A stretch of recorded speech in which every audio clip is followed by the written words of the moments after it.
Hello friends, आज हम बात करेंगे समान हिंदी से। बहुत ही मैंने इंपॉर्टेंट प्रश्न रखे हैं जो कि आपके हर आगामी परीक्षाओं में देखने को मिलेंगे। तो चलिए वीडियो को हम शुरू करते हैं। सबसे पहले हम देखते हैं कि अनेकार्थी शब्द दिए गए हैं और उसमें बताना है कि एक अर्थ के जो कई अर्थ होते हैं उसका दूसरा अर्थ बताना है। इसमें सबसे पहले हम अनेकार्थी शब्द देखते हैं कौन कौन से अनेकार्थी शब्द दिए गए हैं। तो पहला प्रश्न दिया गया है कि प्रमेत स्वेच्छाचारी। तो प्रमेत का अर्थ होता है एक स्वेच्छाचारी, तो इसका दूसरा अर्थ क्या होगा? तो इसका जो दूसरा अर्थ होगा उसका है ऑप्शन ए यानी उन्मत्त। इसका राइट आंसर ए होगा। दूसरा प्रश्न दिया है कि कनक का अर्थ धतूरा, तो इसका दूसरा अर्थ क्या होगा? तो इसका दूसरा अर्थ होगा ऑप्शन डी यानी कि सोना। कनक को धतूरा भी कहते हैं और क्या कहते हैं, सोना भी कहते हैं। अगला दिया है कि निम्नलिखित शब्दों में तद्भव शब्द का चयन कीजिए। प्यास है, प्रांगण है, उद्वेग है या आश्रम है। तो तद्भव शब्द क्या होगा? तो इसका राइट आंसर क्या होगा? तो जो तद्भव शब्द इसमें प्यास होगा। और बाकी जो उद्वेग, प्रांगण और आश्रम ये सब तीनों क्या है? तत्सम शब्द है। तत्सम क्या होता है? जो संस्कृत के शब्दों का ज्यों का त्यों प्रयोग कर देते हैं। और तद्भव क्या होता है? जो संस्कृत के शब्दों का थोड़ा बहुत जो बदलाव होता है उसे हम तद्भव शब्द कहते हैं। चलिए अगला प्रश्न देखते हैं कि काली घटा का घमंड घटा, इसमें कौन सा अलंकार होगा? यमक अलंकार, उपमा अलंकार, उत्प्रेक्षा अलंकार या फिर रूपक अलंकार। तो इसका जो राइट आंसर होगा वो होगा आपका यमक अलंकार। यमक अलंकार होगा। यमक अलंकार क्या होता है? जिसमें दो शब्द के एक ही अर्थ निकले। अब यहाँ पे देखिए लिखा है घटा घटा। एक घटा का मतलब होता है बादल, एक घटा का मतलब होता है कम होना। यानी इसमें शब्द तो दो दिए हैं लेकिन इसका अर्थ क्या निकल रहा है? एक ही निकल रहा है। तो क्या होगा? यमक अलंकार होगा। चलिए अब अगला प्रश्न देखते हैं कि चाकू शब्द का बहुवचन क्या होगा? चाकुएं, चाकुओं, चाकुओं या फिर चाकू या फिर चाकू। तो इसका जो राइट आंसर होगा वो क्या है? ऑप्शन बी यानी कि आपका चाकू आंसर होगा। चाकू का चाकू होगा। अगर हम इसका वाक्य प्रयोग करके देखें तो वह चाकू से मारा, वो उसे चाकू से मारा, ये इसका एक वचन के अंतर्गत आएगा। लेकिन इसका बहुवचन निकालेंगे तो वह चाकुओं से मारा। तो इसलिए इसका ऑप्शन बी राइट आंसर है। चलिए अगला प्रश्न देखते हैं।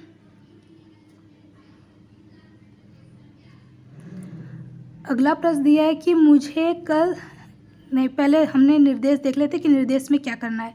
वाक्यों में कुछ त्रुटियां दी हैं, उसे त्रुटि वाले वाक्य में जिस भाग में त्रुटियां हैं उसके अनुरूप ए बी सी डी वाले गोलों को काला करना है।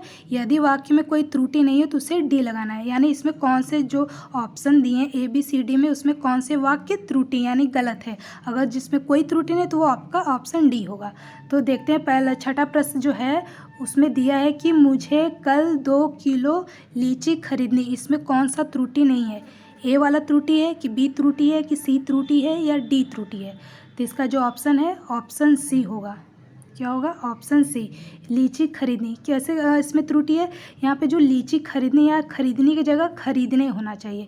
यानी कि इसका तो जब वाक्य प्रयोग करेंगे तो निकलेगा मुझे कल 2 किलो लीची खरीदने हैं। यहाँ खरीदने लिखा इसलिए यही त्रुटि हो गया है। यहाँ पर खरीदने रहता तो ये सही होता। तो इसलिए यहाँ पर त्रुटि पूछा है तो इसलिए इसका ऑप्शन सी होगा। चलिए अगला प्रश्न देखते हैं कि अपने अपने किताबें बस्ते में डाल लो। इसमें कौन सा त्रुटि है? ए बी सी डी, इसमें कौन सा त्रुटि होगा? तो इसका जो राइट आंसर है वो ऑप्शन ए होगा यानी अपने अपने किताबें। कैसे होगा त्रुटि? यहाँ अपने अपने की जगह अगर अपनी अपनी होता तो ये सही होता, लेकिन अपने अपने लिखा है तो अपने अपने वाक्य जो है ये अशुद्ध है। तो यहाँ पर ए वाला त्रुटि है। चलिए अगला प्रश्न देखते हैं कि रीति अनुसार शब्द का संधि विच्छेद क्या होगा? रीति धन अनुसार, रित्य धन अनुसार, ऋतु धन अनुसार या फिर रीत धन अनुसार। तो इसका राइट आंसर क्या होगा? तो इसका जो राइट आंसर होगा वो होगा ऑप्शन ए रीति धन अनुसार। और ये संधि कौन सी होगी? यड़ संधि। यड़ संधि में क्या होता है? जहाँ य व र ल इस तरह के अक्षर देखने को मिलेंगे वो आपका यड़ संधि होगा। अब यहाँ पे लिखा है रीत्य धन अनुसार, इसका हम ब्रेक करेंगे तो रीति प्लस अनुसार होगा। यहाँ पर छोटी ई और अ मिलकर क्या हो जाता? य बन जाता है। इसलिए क्या हो जाएगा? रीति धन अनुसार यानी कि यड़ संधि होगा। चलिए अगला प्रश्न देखते हैं कि त्रिवेणी में कौन सा समास है। अब बताना है कि त्रिवेणी में कौन सा समास होगा। कर्मधारय समास, बहुव्रीहि समास या फिर द्विगु समास या फिर द्वंद्व समास। त्रिवेणी मतलब क्या होता है? 3 वेड़ों का समूह, तो इसे हम क्या कहेंगे, द्विगु समास। यहाँ पर जहाँ पर संख्यावाची शब्द दिए जाते हैं वहाँ पर क्या होता है, द्विगु समास होता है। तो यहाँ पे क्या होगा, ऑप्शन सी द्विगु समास होगा। अगला प्रश्न देखते हैं, निम्नलिखित विकल्पों में तत्सम शब्द का चयन करना है, यानी इसमें तत्सम बताना है कि कौन से तत्सम शब्द दिए हैं, तीखा, अटारी, निकृष्ट या फिर गहरा। तो इसका तत्सम शब्द कौन सा है, तो निकृष्ट होगा, ऑप्शन सी निकृष्ट। और जो तीखा, अटारी, गहरा ये सब क्या है, तद्भव शब्द है। चलिए अगला प्रश्न देखते हैं। अगला प्रश्न है कि ऊँट के मुंह में जीरा, यानी इसमें लोकोक्ति मुहावरे बताना है। इसका अर्थ क्या होगा, ऊँट के मुंह में जीरा का इसका अर्थ क्या होगा, बहुत अधिक खाने वालों को बहुत कम देना, जानवर को दवाई देना, बड़े प्राणी को संतावना देना या बहुत बड़े प्राणी को भोजन बनाना। तो इसका जो राइट आंसर होगा वो क्या है, ऑप्शन ए, यानी बहुत अधिक खाने वालों को बहुत कम देना ऊँट के मुंह में जीरा कहलाता है। चलिए अगला प्रश्न देखते हैं, क्या है, जूते। अगला मुहावरा जो लोकोक्तियाँ दिया वो है, लिखा है जूते चाटना। जूते चाटक मतलब क्या होगा, इधर उधर घूमना, घूस देना, जूतों को चमकदार बनाना या फिर खुशामद करना। तो इसका जो राइट आंसर होगा वो क्या होगा, ऑप्शन डी, यानी कि खुशामद करना। जूते चाटना का मतलब होता है खुशामद करना। वह अगले साल आएगा, इस वाक्य में कौन सा कारक है, वह अगले साल आएगा, इसमें कौन सा कारक है, 13वां का बताना। अपदान कारक होगा, संबंध कारक होगा, अधिकरण कारक होगा या फिर कर्म कारक होगा। तो इसका जो राइट आंसर होगा वो क्या है, ऑप्शन ए, ऑप्शन ए है, अपदान कारक होगा। अपदान कारक क्या होता है, जहाँ पर अलगाव मतलब संबंध के बारे में बताया जाता है वहाँ पर क्या होता है, अपदान कारक। यहाँ अगले वर्ष लिखा इसलिए क्या होगा, अपदान कारक होगा, ऑप्शन ए। चलिए अगला देखते हैं कि उदय शब्द का विलोम बताना है कि उदय का विलोम क्या होगा, यानी अपोजिट इसका बताना है। लाल होगा, भाषित होगा, बलिष्ठ होगा या फिर अस्त होगा। तो 14वें का सही आंसर क्या होगा, तो इसका आंसर होगा ऑप्शन डी, यानी अस्त होगा, यानी उदय का विलोम क्या होता है, अस्त होता है। चलिए अगला देख लेते हैं कि निम्नलिखित किस वाक्य में भविष्यत काल है, मैं आपकी प्रतीक्षा करूँगा, मैंने एक पेड़ काट लिया, मैं पुस्तक पढ़ने वाला था, मैं आपका आभारी हूँ। तो इसका जो राइट आंसर है वो क्या होगा, तो इसका जो राइट आंसर है वो ऑप्शन ए होगा, मैं आपकी प्रतीक्षा करूँगा। यह भविष्यत काल का उदाहरण है। चलिए अगला प्रश्न देखते हैं कि माता को, इसमें क्या बताना है कि वाक्यों में आए रिक्त स्थान को इसमें पूर्ति करना, यानी इसमें जो फिलिंग द ब्लैंक्स दिया इसके आगे कौन सा वाक्य सही बैठेगा। तो माता को क्या चाहिए, आशीर्वाद, शुभकांक्षा, प्रणाम या फिर स्नेह। तो इसका जो राइट आंसर क्या होगा, तो इसका राइट आंसर होगा माता को प्रणाम करना चाहिए। ठीक है, अब अगला प्रश्न देखते हैं कि ऐसा व्यक्ति जिसके आने का दिन और समय पहले से निश्चित नहीं होता उसको हम क्या कहते हैं, अभ्यागत, गणमान्य, अतिथि या फिर असामयिक। तो उसको हम क्या कहते हैं, ऐसा व्यक्ति जिसके दिन आने का समय पहले से निश्चित नहीं होता उसको हम क्या कहते हैं, अतिथि, यानी ऑप्शन सी बिल्कुल सही होगा।